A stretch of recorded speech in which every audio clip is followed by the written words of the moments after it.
So good na guys. So good afternoon everyone. So for this afternoon, we'll be talking about the changes. Okay lang po, ulang po. So changes in body with aging. So for this afternoon, so our objective is to discuss on aging. So discuss the effects of aging with the different structures sa ating body. So talaga na yung mga skeletal system, yung mga nervous system, yung other pagiging systems found in your body. And discuss the role of physical therapy and exercise para sa ating aging. So introduction to aging. So when we say aging guys, so it is really a normal part din sa ating lawas. So, siyempre, di ba, tanan mataga, igulang. But the difference is, the rate of aging is different from each other sa atin. So, may iba, kung makita nyo, mas tasig ang decline sa ilang body in comparison to others. So, muna, gina-consider ka na sila as unsuccessful aging. In comparison nga, kung permitting exercise, kalive ka sa healthy living, so muna makakonsider ka, it is a successful aging. So aging affects all systems and issues. So wala din sa mga system na excuse in aging na po. So tanagin ma-affected. Next, primary risk factor for non-communicable diseases. Sige, when we say non-communicable diseases, these are considered our lifestyle disease man. So, dalaga na siya. So, example of lifestyle disease, we can mga lifestyle diseases ninyo. Diabetes, yung mga cardiovascular diseases. Dalaga na si non-communicable disease. Next, genetics account for 25-50% of age-related decline. So again, lifestyle choices play a major role. So how you live your life, it is very important when it comes to aging. Kaya ang balikan physical inactivity is the most impactful factor in unsuccessful aging. So if you're living a sedentary lifestyle, samtang bata ka pa, and if madala mo na sa solitive, so mas lasing ma-decline ang body function. And as PTs guys, should be ang ato nga role is to mitigate that decline. So how do we mitigate the decline? Through exercises na. So ang one big thing na makahelp to reduce the decline or mas mapahinay na ito ang decline sa ating body. Gets lang? So now let's go to the different mga things that is related sa ating aging. So first is we have the homeostasis. So when we say homeostasis, refers to the physiological processes that maintain a stable internal environment of our body. So think of it, ang ating body is like a thermostat guys. So di ba ang thermostat is siya na ang regulate sa katugnaw or kainit sa isang room. So ang atong lawas, if thermostat, isa na no pala kainit or tugnaw sa imong external na mga environment, your body will maintain a perfect balance dapat para hindi matampan ang imong body sa consequences sa external environment nimo. So as we age, niyara man kita ginatawag nga adaptive homeostasis. So the extent to which the body can adapt to physiological stressors and maintain homeostasis will influence susceptibility to illness and injury. So as we grow older, the capability sa aton nga body nga mag-tolerate sa exercises or mag-adapt is ga-diminish man siya. So, ari, na-explain siya further sa natawag natin nga window of homeostasis. So, kung makita niyo, ay joke, sorry. So, kung makita niyo, anong difference nila dua? May makita ka mga difference. Sa kundi nataya ang mga lines. Sige, ari dua. Kung makita niyo sa not successful aging, di ba makita niyo ang broken lines is quite small. In comparison sa successful aging, tama, dako ang iyang gap. So, nung nabimini, any ideas?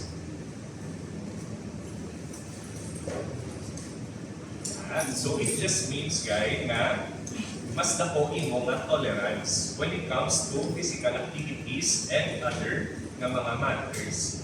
So, kung nga kayo sa successful aging, so bisan na mo kabalban na exercise, mas less likely ka dapuan sa injuries. And if, for example, pwede ka mag-exercise, bisan malawigan pa, hindi ka na mag-physical activities, di ka nasig-nasig dapuan sa mga sakit.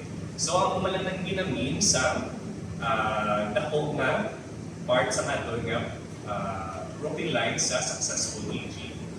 Whereas, sa not successful, kita nyo, it is quite small ka. So, meaning, if gamay mo lang mahulag, or gamay mo lang ma-vigorous activities, dasit ka makakoy, or dasit ka ma-injury. And also, the same, if hindi ka naman mag-physical activities, mas dasit ka man hilana, or malapuan sa other ng mga sakit. Next, let's talk about the cachexia versus sarcopenia. Sige, na-encounter na ng mga words, wala pa. Wala pa din. Sige. So when we say cachexia, it is the rapid, irreversible muscle and body wasting nato. So meaning, hindi na siya normal, nagkakatabog natin sa iyong mga body nga muscle wasting. Sige, kapalawa ang meaning nga muscle wasting,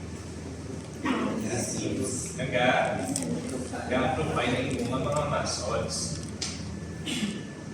Whereas, si sarcopenia naman, it is age-related muscle wasting. So, meaning, it is normal ang yan muscle wasting sa mga lawas. Especially, if magtigulang na kita, syempre, doon na body is gagamay na nga. So, in comparison sa duwa, si cachexia, isa na note na pag-exercises, usually, 0 to minimal negative effects na makita sila. So, di makita usually ang ating cachexia and idea sa mga sakit, cancer. So, one of which is si cancer na to. And other na mga end-stage nga diseases. So, muna na, mas galalang na si muscle wasting na to. Si sarcopenia naman yan, so it can be reversed if ka-exercise ng kita. So if with regular exercise, so pwede na magbalik ang function or mabalik ang kusog sa aton nga muscle. Again, mas cachexia, irreversible, and sarcopenia, it is reversible and it is age-related lang yan. So now, let's talk about the different structures nga affected sa aton nga aging. So first is we have your skeletal tissues. So skeletal tissue is highly influenced by your nutrition. For example, if palakaon kayo mga fatty foods, so hindi namin ang effect sa inyong nga skeletal tissue. Whereas, if palakaon ka, mga utan, mga high in calcium, mga foods, so namin ang bone density mo. Next, activity and inactivity, weight bearing, hormones, and medications natin. So, for postmenopausal women, mas grabe sila maapektuhan sa ating menopause. It is because after menopause, gadula na si estrogen. So, gagamay na ang production ni estrogen nito. Itong si estrogen actually guys, it is an important hormone para sa bone construction natin. Whereas a man, medyo on the latter part, pas layaga, suffer from bone density loss at kaya sa age 75. So tandaan ta, peak bone mass is arasat. Sulat ko na lang sa inyong notes. Peak bone mass arasat 20 to 30 years old. Sorry sa lagi namin. So, from 20 to 30 years old, dira kinanda ka makitaan mo nga gramin ka matod nga bones. So, after that, gaman-gaman at tayo decline at imo nga bone density. Which is why important during this time, binabalbalan yung exercise para dako inyong kumbaga dako inyong deposit kung magkato na sa time na mag-decline yung bone density. Mga exercise kita lang. Gets lang? Next, we'll go to the bone remodeling. So we have 3 main sets. So we have osteoclast, which breaks down the bone. Osteoblasts build bone mineral, and osteocytes, which maintains your bone. So together, form the basic metabolic unit. So tandaan ta, si osteoblast, kung mga tao pa na sila ang demolition team kuno sa construction. Si osteoblast naman niya, sila si construction worker, kaya si osteocyte, sila si security guard para matandaan. Basta hindi ka mo malipat, kaysa hindi tungod kay blast, naman magambal na blast, mag-alubog, mag-destruction. Pero diriya, si osteoblast, siya yata build up sa imong ako. Tandaan nyo sila tatlo. So, after that, mag-aging kita guys, especially sa women, if there is menopause na, so ka-increase ang bone breakdown in comparison sa aton nga bone build up. Amo na maaga, osteoporosis naman sila. So next, factors affecting your bone health. So we have non-modifiable and modifiable risk factors. Sige, magamba na gani, non-modifiable, ano na siya meaning? Hindi na siya ma-change. So, modifiable yan is pili ka ba, nagasan, or ma-change. So, kung makita yun din, for non-modifiable, mostly, first, si women. So, paluboy yun sa women, kaya ang estrogen. Next, mutation race is para women, female women naman. Family history of osteoporosis, premature birth, no estrogen. Gets na guys? Gets na. Modifiable is that in general, basta it is reversible lang yun. Kumbaga, may ma-ubrak niya para ma-lessen it. And more likely, basta sa modifiable guys, doon ka lifestyle choice, din na siya nito. Kumbaga, kung mayo lang yung mga lifestyle, it can be reversed. Next, let's go to osteoporosis. So, hindi siya ang sakit nga dapat tumaan natin if there is low bone density. So, this score greater than or equal to negative 2.5 in lower spine, hip, femoral neck, or your radius. So what if palang sa negative 1 to negative 2.5, hindi pa na siya osteoporosis tawag. Ano pa lang na? Osteoarthritis. Osteoarthritis. Pinabatian ang ina. Osteopenia pa lang na siya. Wala pa lang. So prevalence, 10 million American, wala na natin. Hindi siya magwasin yung exam practice. So again, women more vulnerable because of, decrease ang estrogen. So critical period sa women, ages 12 to 18 din na when peak bone mass is set. Next, consequences. So older sedentary women, high fracture risk, and frailty. So muna gani, usually sa ato yung mga elderly, especially sa women, kung matumbala na sila gani, lasig na tayo ma-break ang ilang bones. So mo na gani uso, di ba sa mga geriatric patients na doon magpa total hip replacement, kung ginanda ng ating ani. So hambal pa din, annual cost of osteoporotic fractures exceed that of breast cancer, MI or stroke in women up to 25 years old. So, tanawon ta, mas napapagaling ka tuhon mo kung mayroon ang osteoporosis in comparison sa atong nga breast cancer. Ang weird ganito. Pero kaya mo na hambal nila sa ating group. Next, exercise and bone health. So, muscle contraction, weight bearing, maintain in bone density and bone.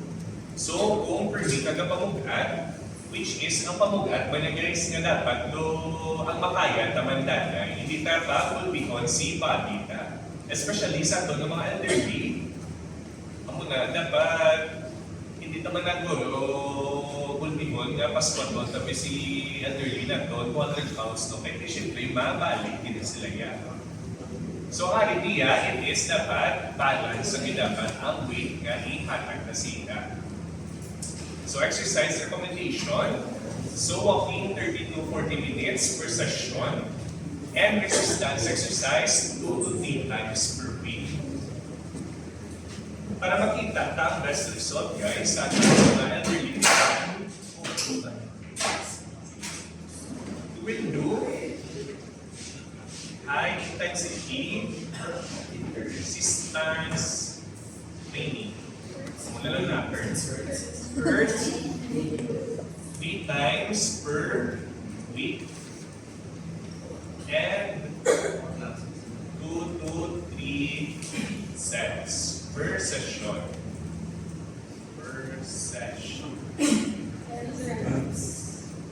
Again, high intensity resistance training 3 times a week with 2 to 3 sets per session.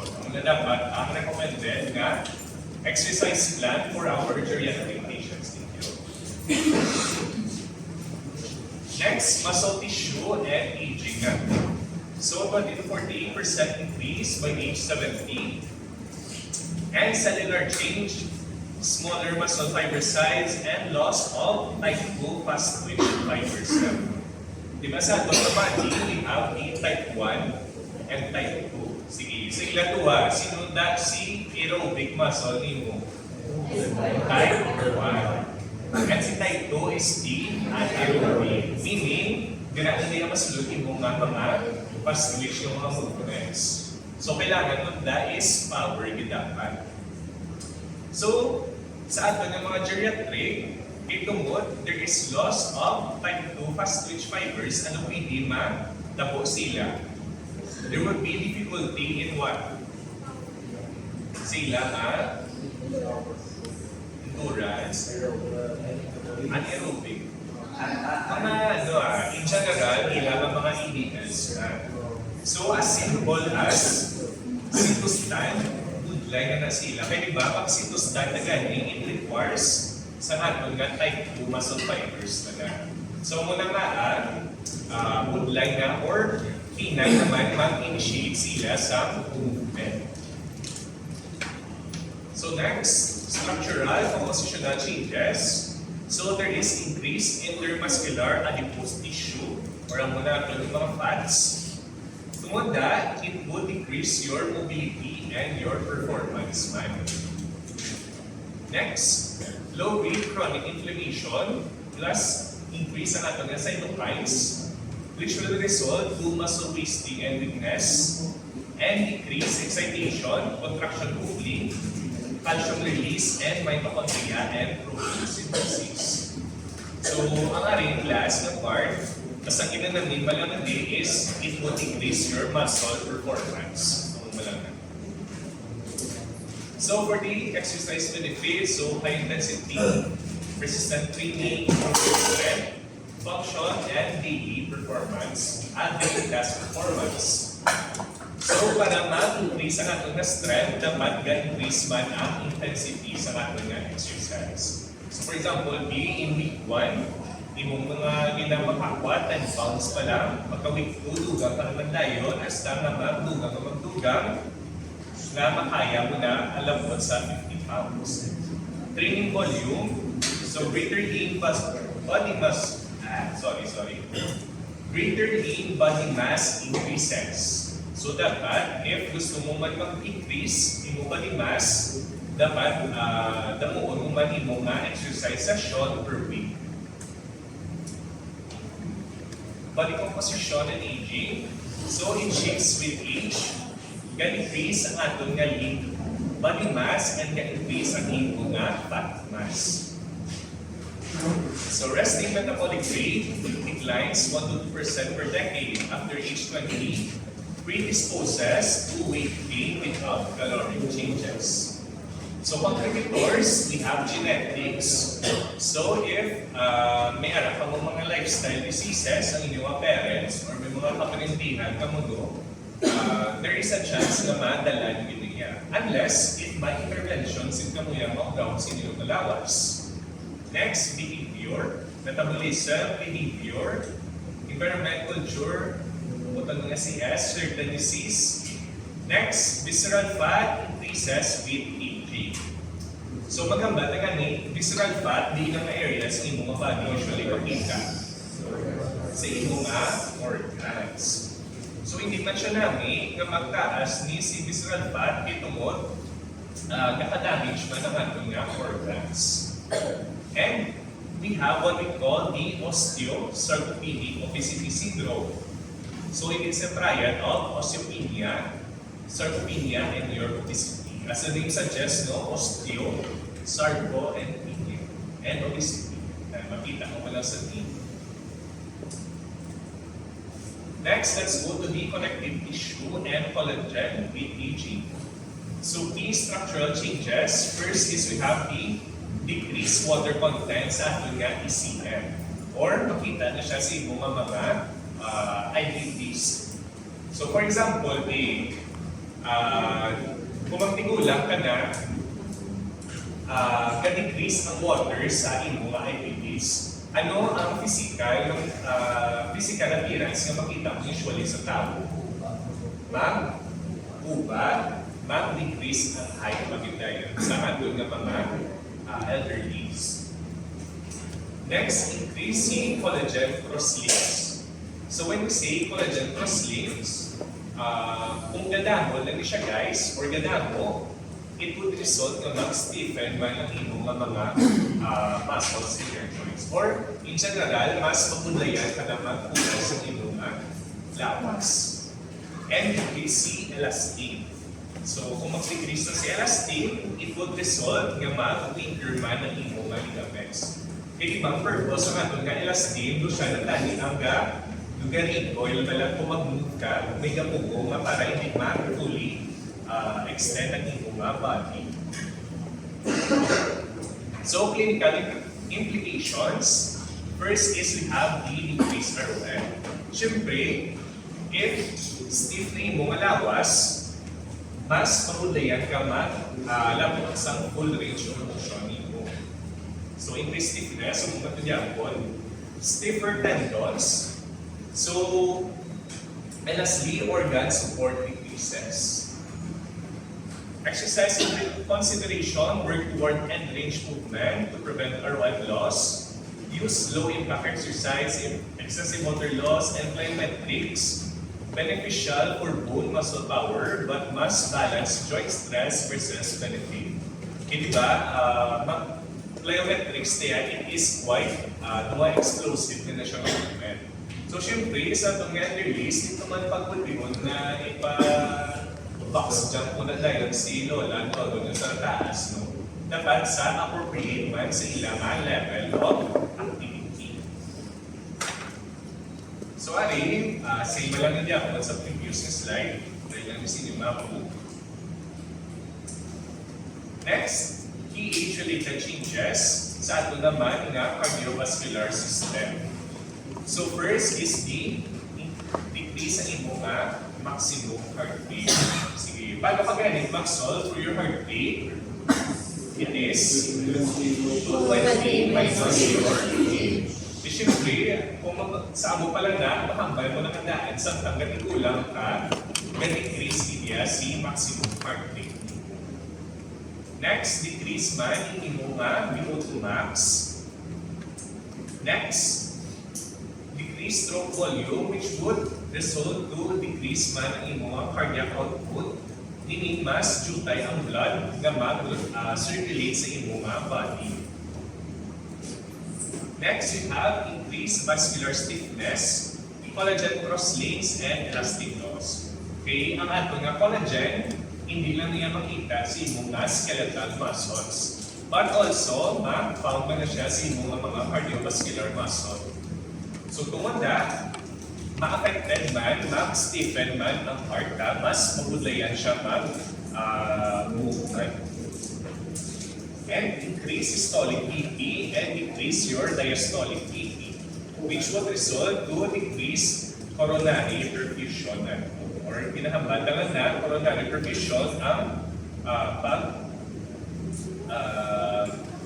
libot sa lubog ng sa inyong heart.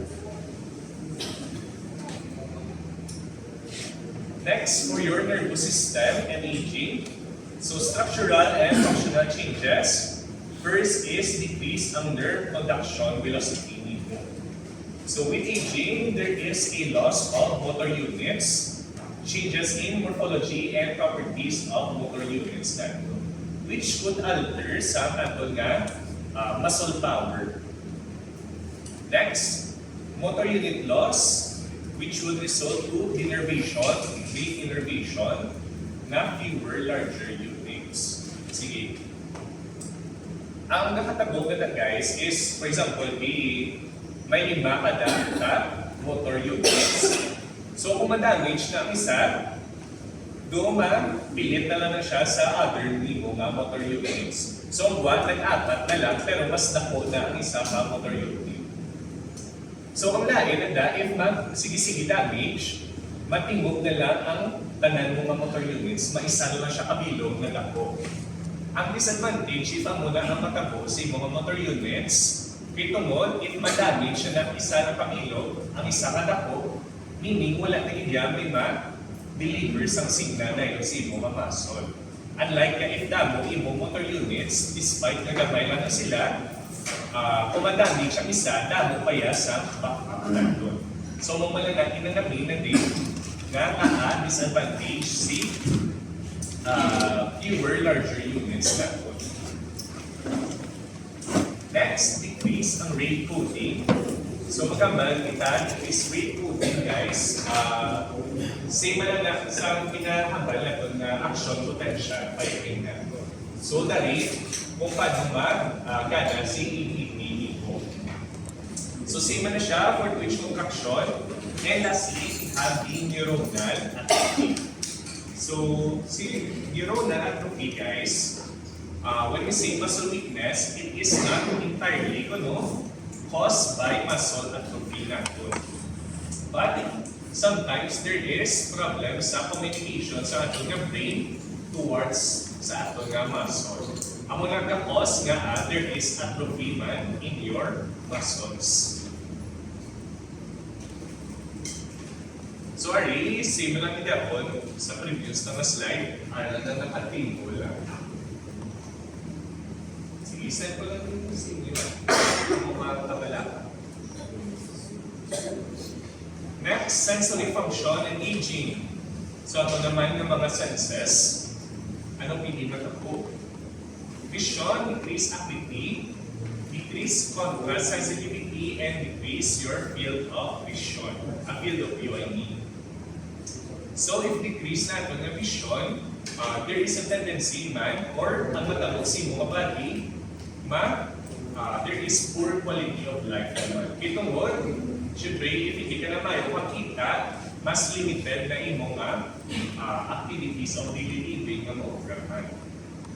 For hearing, presbycusis, or ginatawag na ito nga hearing loss. So, saka naman na siya, or mas common na siya, maglabaw na kita 8 years old. Next, proprioception and tactile.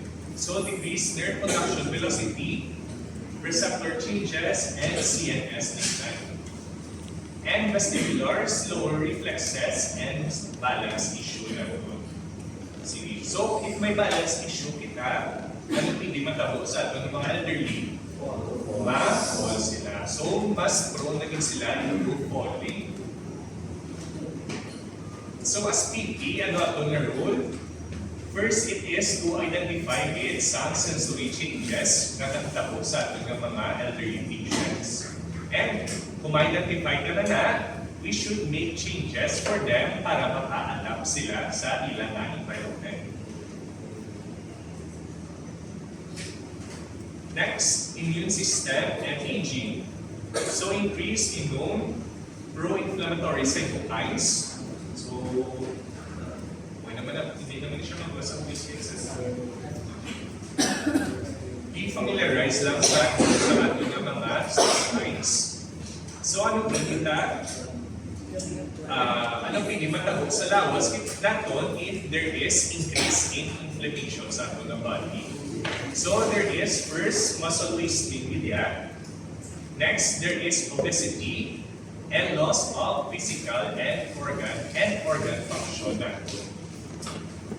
How do we reverse? It is by first sa ating mga therapeutic strategies. First is the anti-inflammatory drugs natin. So, muna ginatumar natin to counter the pro-inflammatory cytokines. So, ako, kapag yan na sa radyo, mga DTX, may bandit na pala. Familiar ako na. May nalagay ka DTX, may bandit. Ano ganyan?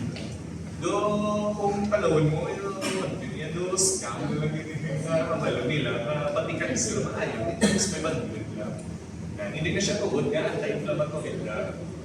Or ang iba na, there is anti-inflammatory na mga ginapasulog na nila sa capsule. Amo na kung ginahambal. Amo na makakambal mga lugaay ng pakuno. Pero in the long run, hindi na siya namin na ito ginasubstitute muna sa tanan ng makulong mga herbal na naman. Hindi man na antay ka sa herbal, pero amo ginabing reality na dami cases sa ating hospital na nakadamage sila ng kidney or nakuha sila sa chronic kidney diseases tungkol sa mga herbal na mabulong. So muna, isa mo na lang ginagamit nila kay mas maraming puno. Next, antioxidant use through your diet. So dapat mag-count kita sa food rich in antioxidants. Next, caloric restriction. Dapat maghagan-hagan ang nasa ating kaon. And lastly, your exercise. Since it decreases your cytokine, increase BDNF, and decrease your visceral fat. Next, hormonal axis and aging. So, general trends, so decrease endocrine gland function. Sige, ano ganit ko sa ato niya endocrine gland? It is for the hormone regulation. So for the sex hormones, so for women, again, sulit naman lang siya, si estrogen mo man yapon ang problema. For men, ang problema naman niya is there is decrease na sa ato na testosterone. So mo man ang nakaka-focus man ang body sa mga lalaki, mga steroids ng testosterone. Kung buta, kung may kakita mo mga pigula, wala ng steroids pa. Wala naman ko. Grabe. Usually, di ba makita mo mga steroids, mga bodybuilder. Pero mga pigula, ang lang.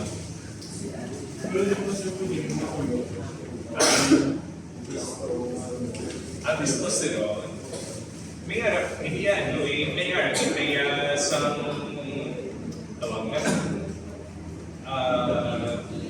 talaga, tapos ang ang gina-inject lang ang testosterone, pero hindi na siya natural, mga ano niyo. So, gina-inject ng mga body. Sige, other hormones, we we have your vasopressin. Sige, ano po los din? Yung vasopressin, it is for water conservation.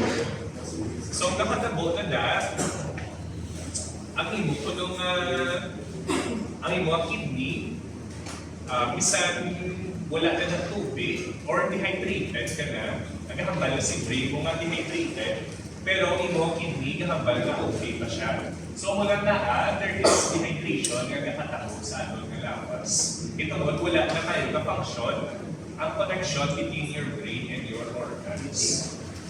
For the thyroid, siyempre si thyroid na doon, it is responsible para sa doon nga metabolism doon nga.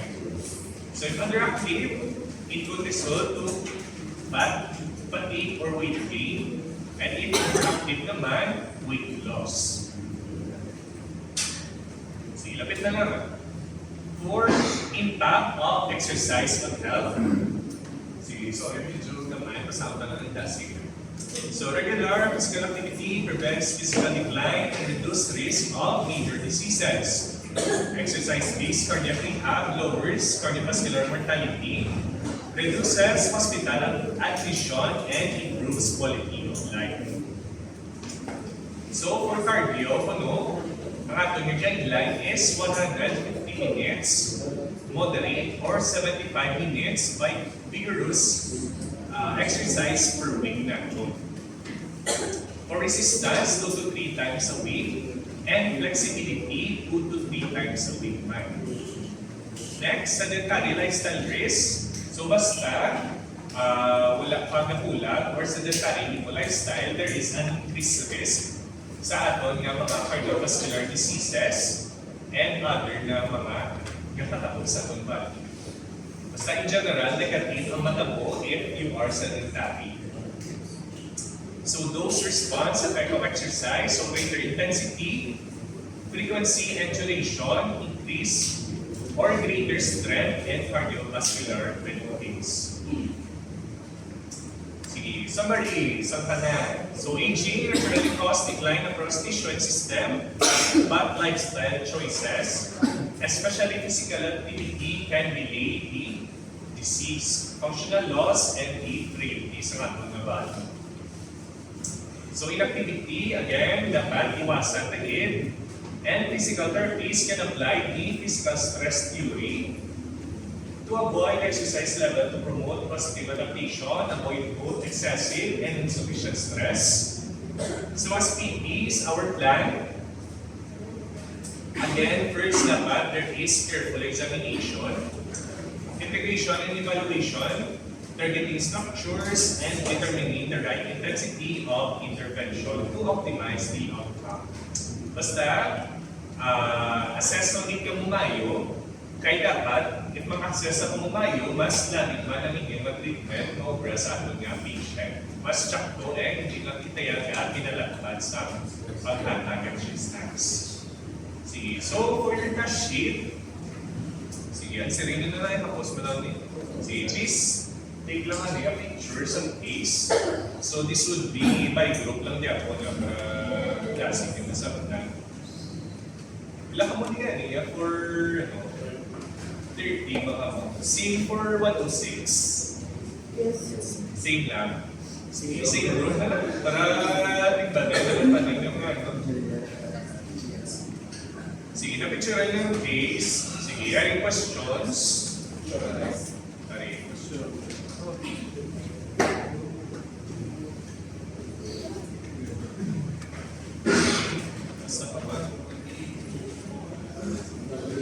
Sige, try to answer it subong. Sige, subong. On paper? On paper, yan ang pad lang guys. Sige. So identify age-related change. So based on his age and symptoms, what physiological changes might be contributing to Mr. Thomas' decline? So si Mr. Thomas, siya naman sa so nito, ano ang kakapektuhan siya ng muscle, siya neurologic sa nervous, ano pa itong iba ng mga systems. And provide at least 3 goals and propose physical therapy intervention. So para sa second, guys, umbrella ka po STG, tatlo lang po STG, and your exercises specific for your STG.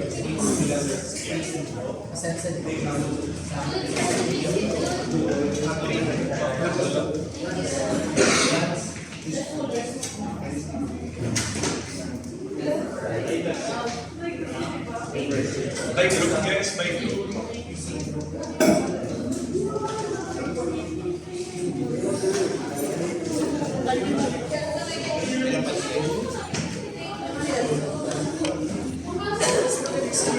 Let's make this Japan. Japan. I didn't get it the third